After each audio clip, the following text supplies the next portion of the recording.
लेकिन क्या वो समाज तक पहुंच जाएगा? अगर ना पहुंचा तो कोई मसला तो नहीं होगा? पहुंच जाएगा।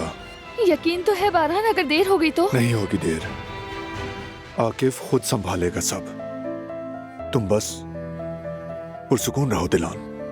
तुम्हारे सुकून के लिए और क्या करूं मैं? जब तक ये सब कुछ हतमी तौर पर नहीं हो जाता, जब तक उसे सजा नहीं हो जाती, मैं सुकून में बिल्कुल नहीं आ सकती। आओ मेरे साथ। बारहान, क्या हो गया है? सवाल मत करो, बस आओ मेरे साथ। बारहान, हम ऐसे नहीं जा सकते। मीरान अकेला है, कम से कम गुल को तो बता दे।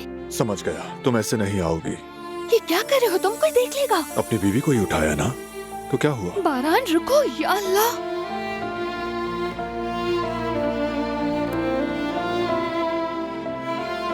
तैयारी कर लो, हम जा रहे हैं। कहाँ? मैं मीरान को छोड़कर नहीं जा सकती। छोड़ नहीं रहे, वो भी साथ होगा। ये तो बिल्कुल नहीं हो सकता। अब ये भी नहीं नहलाया इसे।